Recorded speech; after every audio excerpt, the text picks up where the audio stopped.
I heard so many stories of people panicking and worried, and you could hear it in people's voices, and you talked to so many people, and just the volume of people I was talking to at the time was very, very upsetting and very emotional. The government had no clue about our industry, and so I brought the government to a webinar. I asked them to come on a webinar and talk to our industry. And God, I feel really emotional just thinking about it.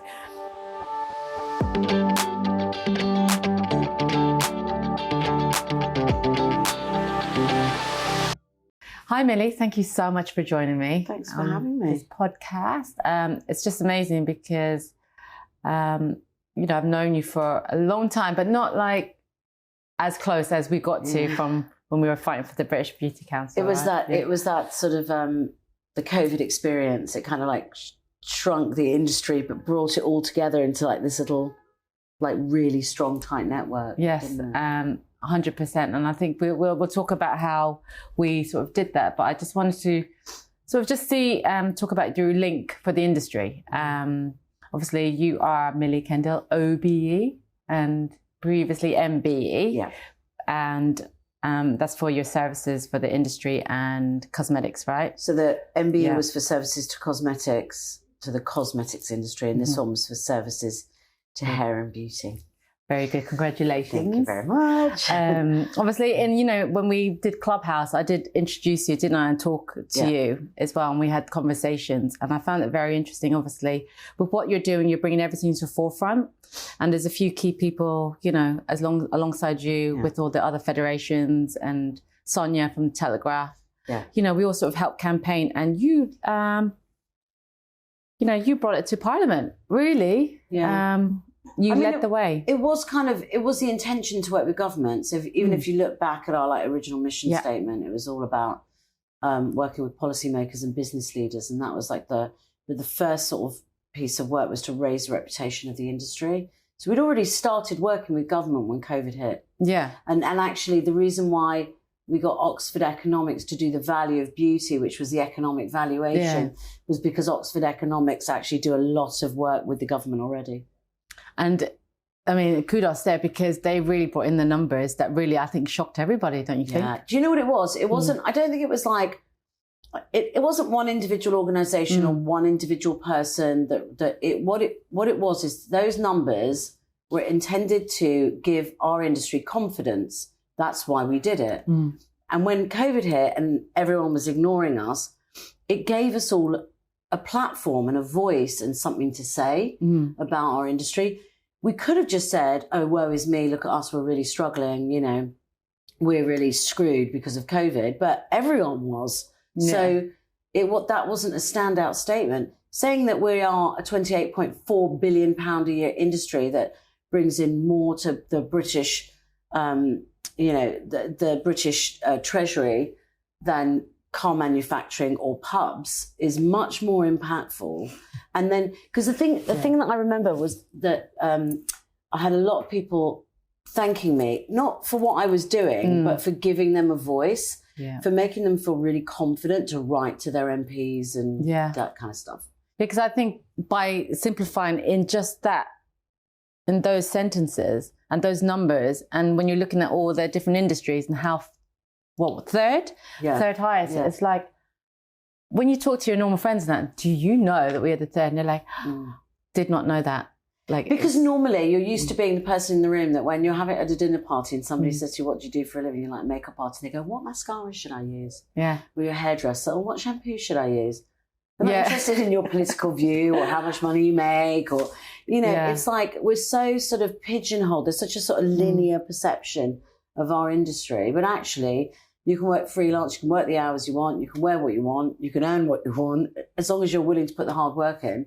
And actually, it's like being an artist, but not waiting till you die to make money. Yes. Do you know what I mean? Yes. Because you can make money while you're actually doing your art. It's amazing. And that's when I'm teaching. I always tell people, when there's icons out there that are alive and doing stuff, like, I don't know, like Phyllis Cohen or, Charlotte Tilbury or Lisa Eldridge, and Val Garland, all these people, they're living around us. They're working every day and they're like, legends in what they're doing. And if you think about even like the income back then, when it was such a small industry, it was huge. Yeah. But nobody really knew about it. Yeah. So I think, this has really brought it to the forefront. And I think our industry, I think that sort of the valuation of our industry will continue to grow. Like I was, my hair's stuck behind my ears.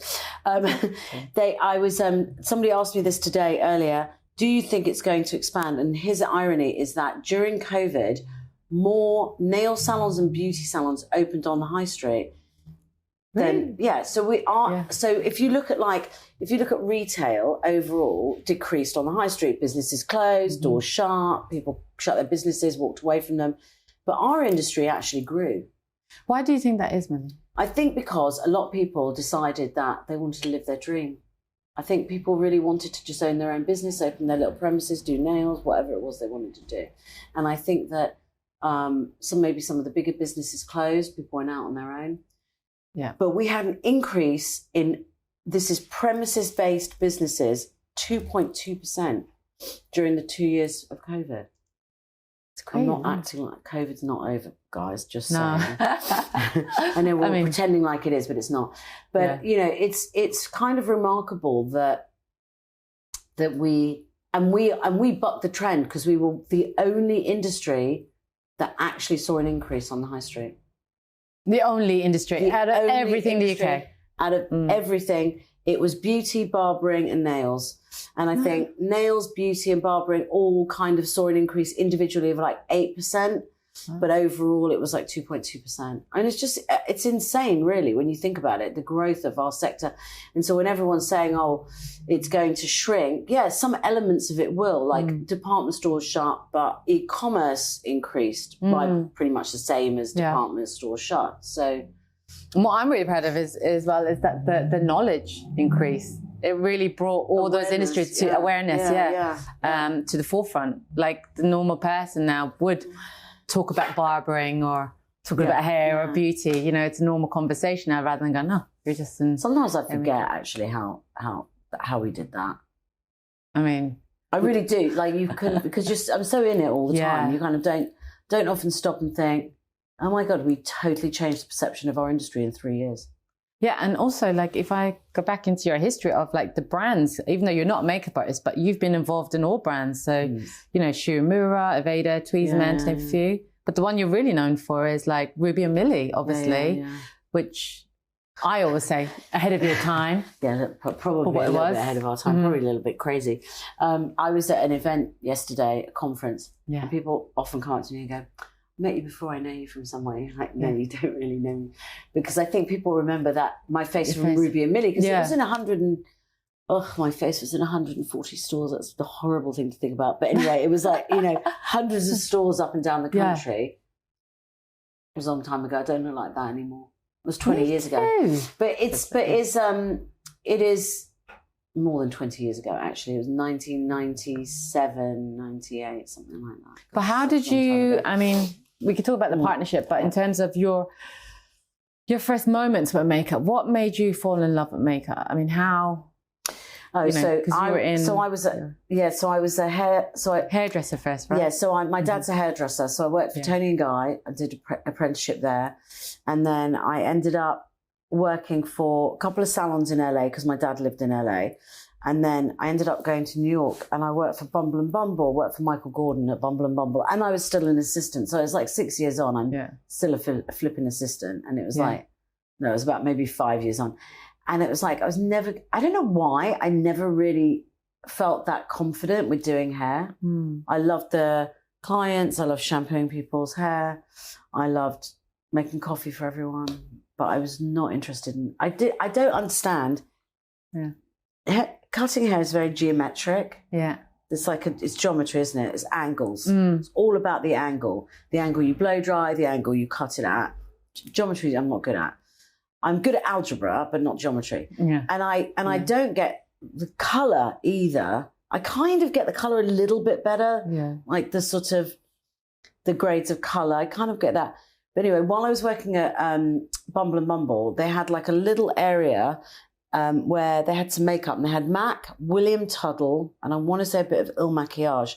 So William Tuddle was this amazing Hollywood makeup artist who had a makeup range that was really sort of very like derma blend kind of product. Yeah. And then obviously Il Maquillage is quite a well-known makeup brand. They had a store around the corner as well. And Mac was from Toronto, and they didn't have any stores. They just sold in 2 salons. So originally Mac was a salon brand. Anyway, I just used to stand there all day playing with makeup. I just loved it. It felt really natural to me. But I love the colour, the texture.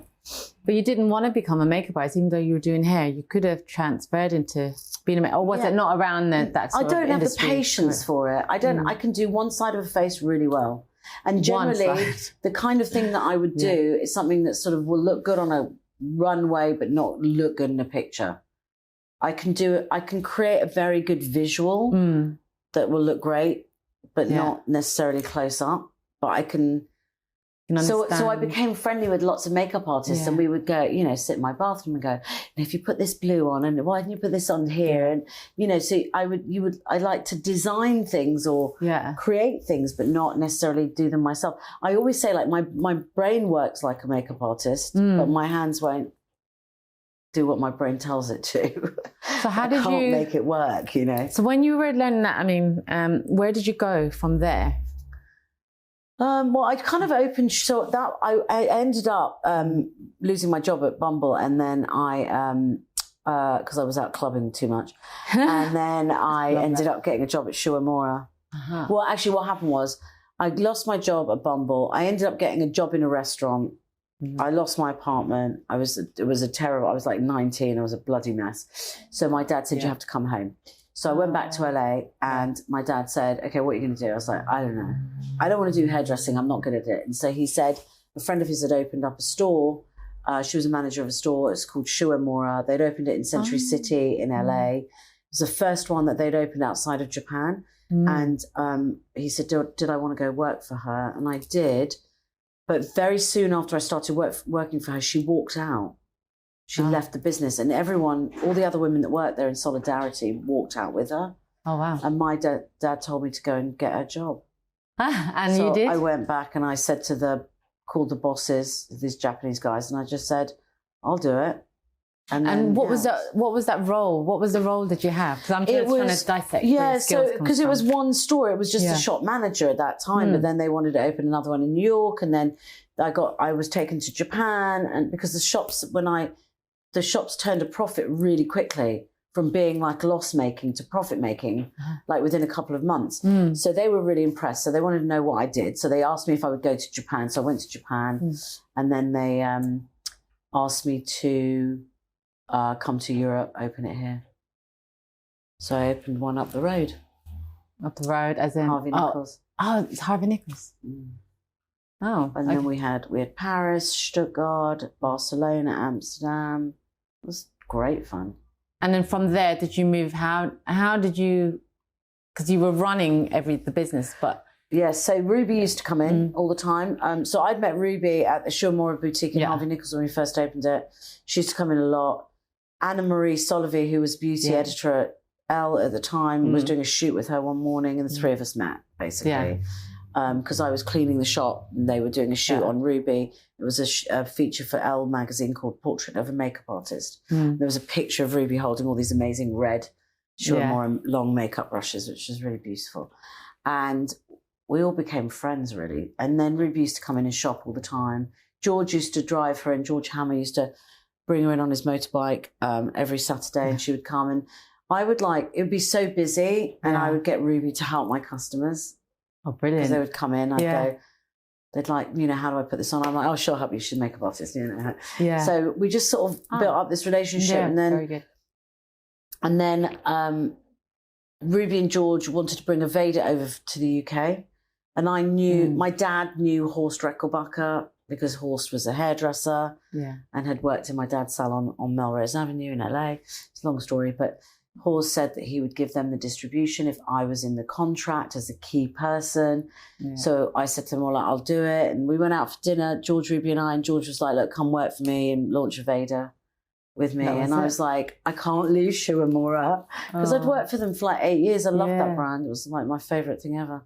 Do you feel like it's sort of led you and gave you the grounding for the branding then with Ruby and Millie then to go into design? You know? I think, I mean, it was very much, if you look at everything from Ruby and Millie, it's very much inspired by Shu, even down to like the numbering, because I found it like the most, to me, Shu and Mora was perfection, absolute perfection. And I understood numbers in terms of like hues. I understood a spectrum of color. I understood that 1 was white and 2 was yellow and 3 was orange. And even though Shu wasn't quite like that, she was a bit different. But to me, it had to make sense.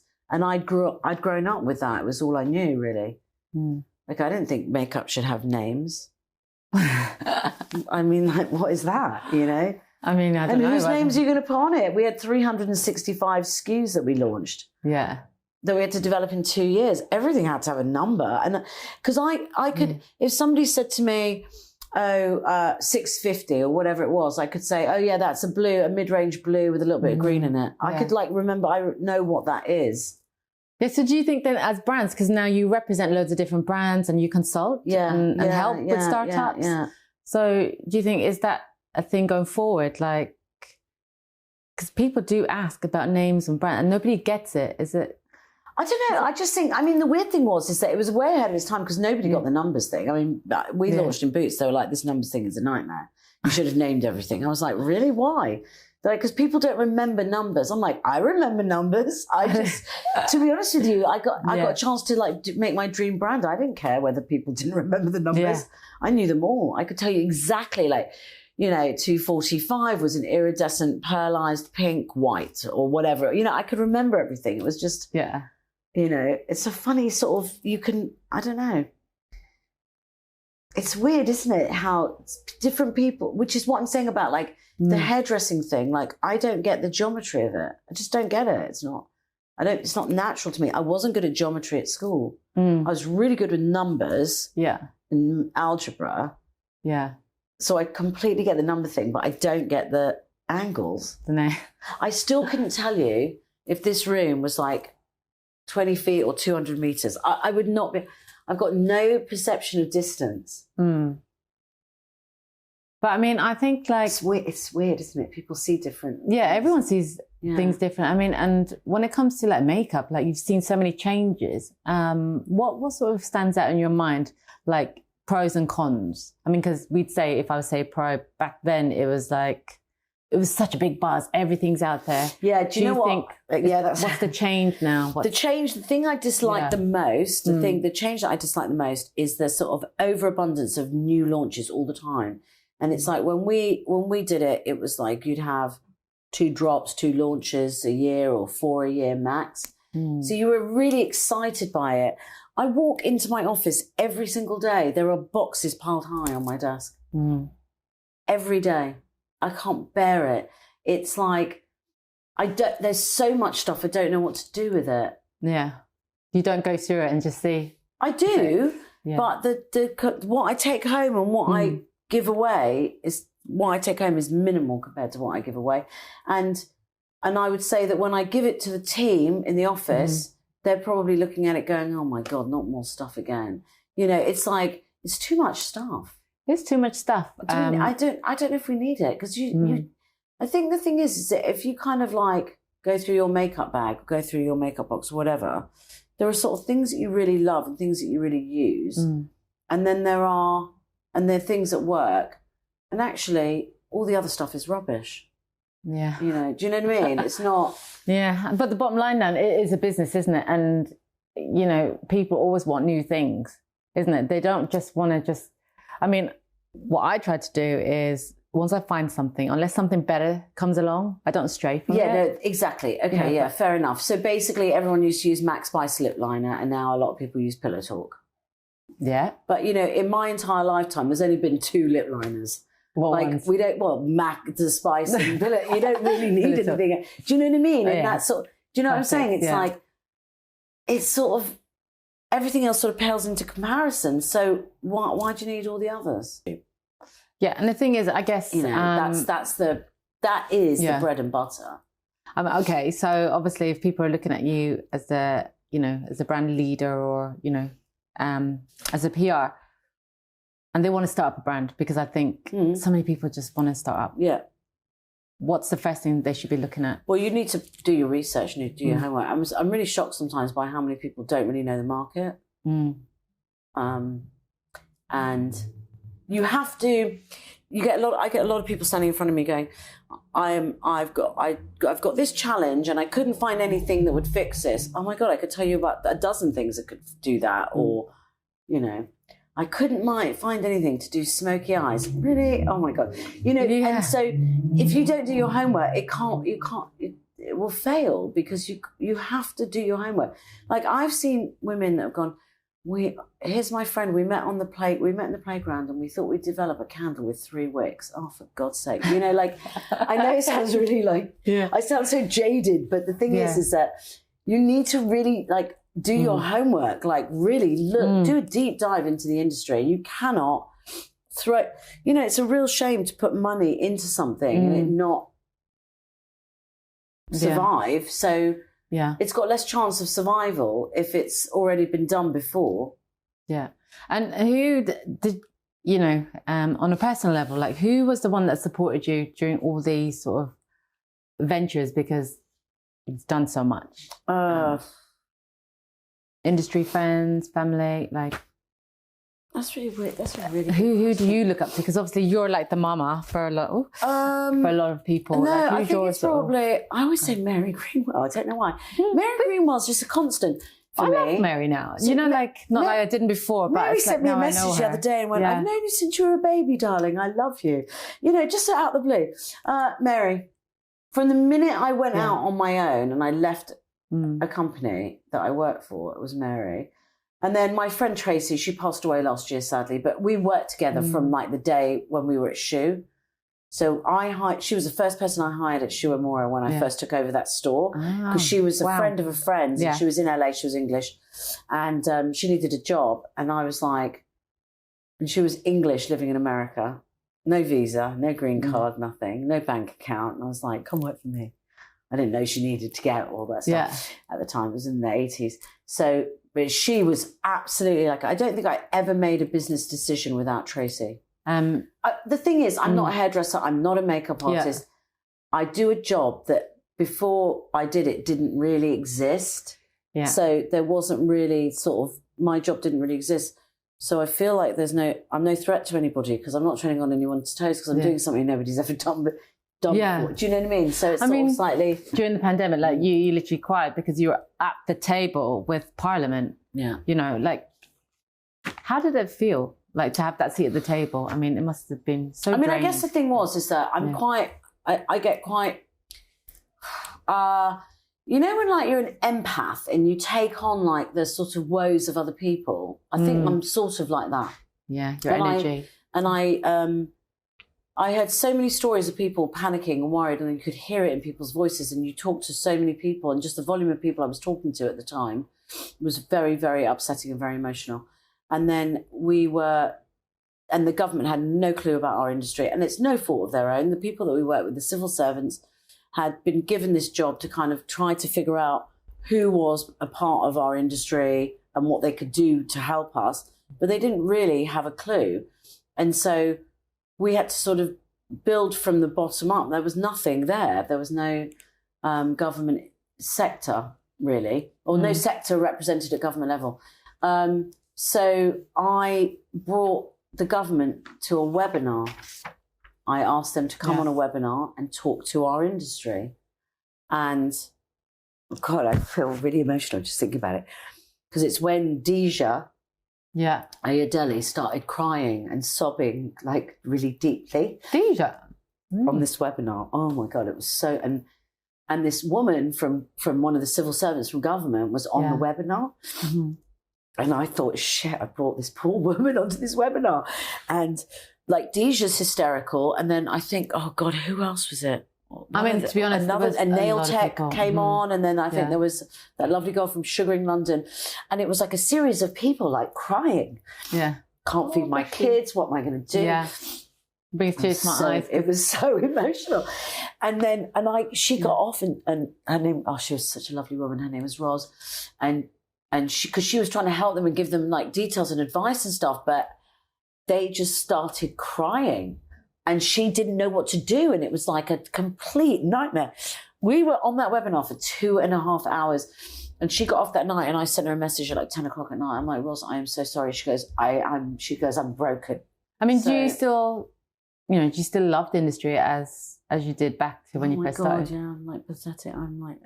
Yeah. I mean, just crying for it. So, I mean, you live and breathe it. I do really live and breathe it. And it's like, and it's not, and I've got a real love across the industry. What I really love about my job is I'm with you today now. 2 hours ago, I was with 30 students from Fashion Institute Technology, all working for big cosmetic brands who've come over from New York to learn about the British beauty industry. And then this morning I was sitting with Leslie Blair from Babtac, Caroline Hirons and Diane Hay from Habiat, trade organisations. So I like that sort of constant change because there's so many different bits of the industry. Yeah. I mean, there is no title really for what you do. You literally are the mama of bringing people together. Do you know what? I'm a jack of all trades, master of none. That was sort of part of the reason behind the industry was that Anna Marie and I were going to write a book called Beauty Boss because I'd had lots of different jobs in the industry, but I've never been brilliant at any of them. I'm just sort of good at some of them. Yeah. You know what I mean? So but I've got quite a good view of the industry because I've done loads of different jobs. Yeah. But when I went to Buckingham Palace last week, and I had Princess Anne give me my MBE, and she sort of said about skills, and she goes, "You must be very skilled to do what you do." And I was like, "No, actually, I never qualified."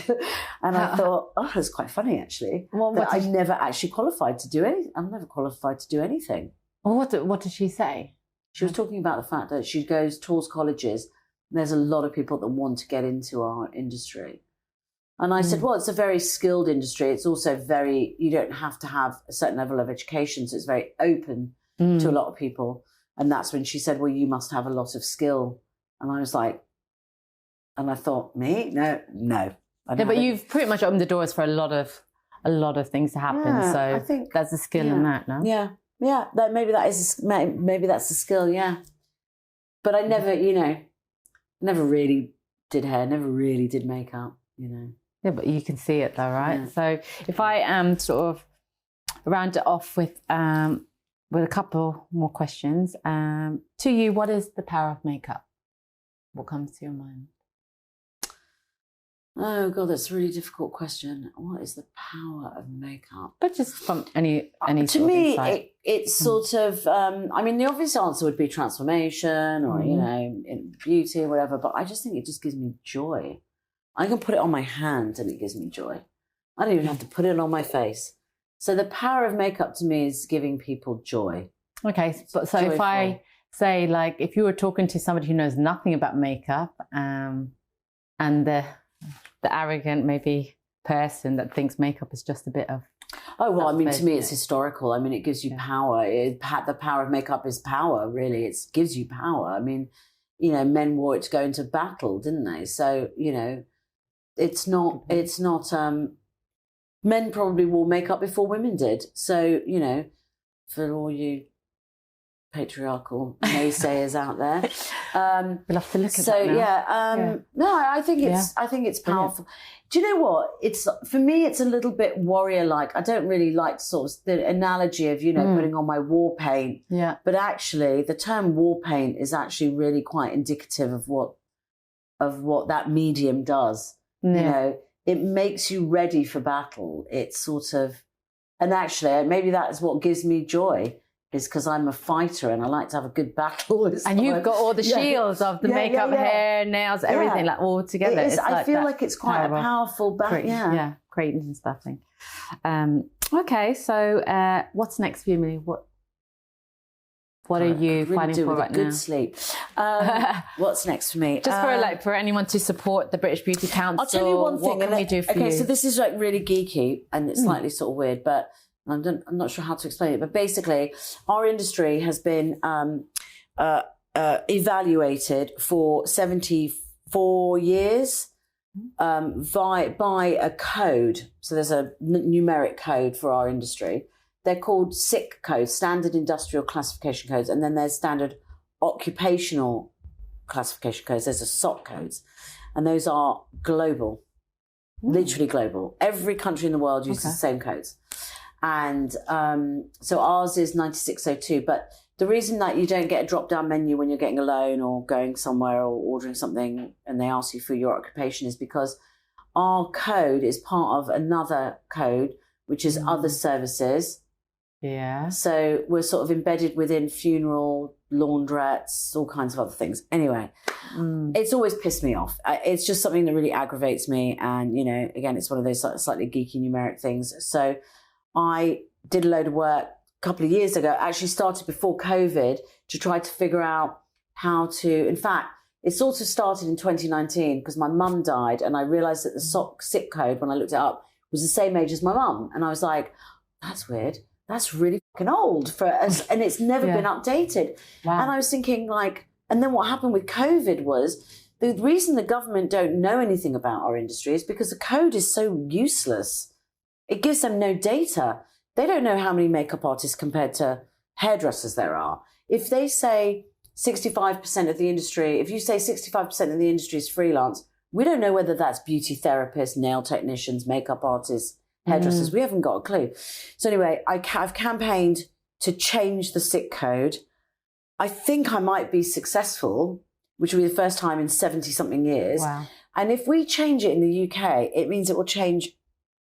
There's a chance it will change everywhere else in the world. Wow. Which will completely revolutionize our industry.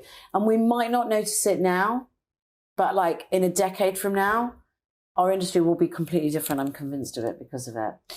So change the SIC code.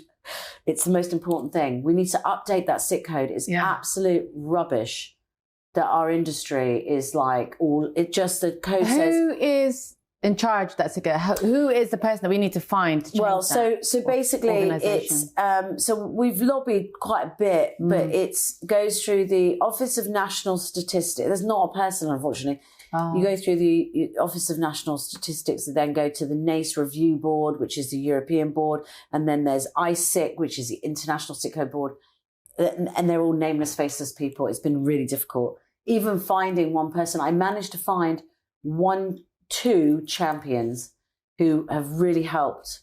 They've helped me define what we want it to look like and how we want it. And it won't be perfect, the first review, but now I know how to get it reviewed.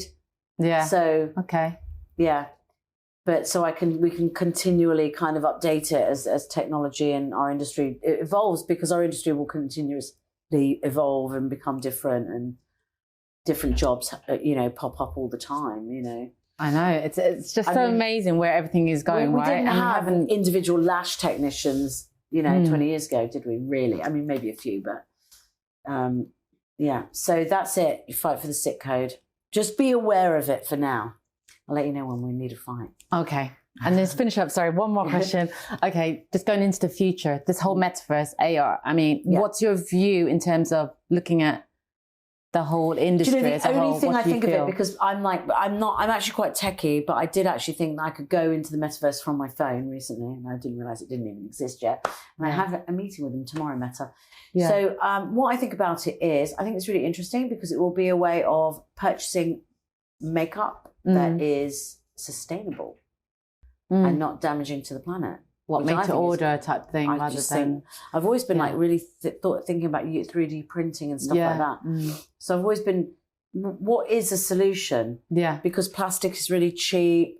What is the solution for our industry moving forward? Maybe, I don't know, maybe it's the metaverse. I'm keeping a really open mind about it because I don't know if what we think it is now is what it will be in the future. Like everything will change. It's like when we thought we'd all walk around in white suits and stuff at the millennium. Hover planes, Yeah, not quite, but it's getting closer. But I think it will have some benefits, and I don't necessarily know. It's like the crypto thing. I mean, come on. I mean, 5-6 years ago, I was like, whatever. Bitcoin, NFTs, Bitcoin, crypto, I thought it was a load of rubbish. Now it's like people are making a fortune off it. It's ridiculous. Yeah. I still don't know what it is. But, I think there's a sort of younger people will adopt the metaverse, and we just have to let that happen.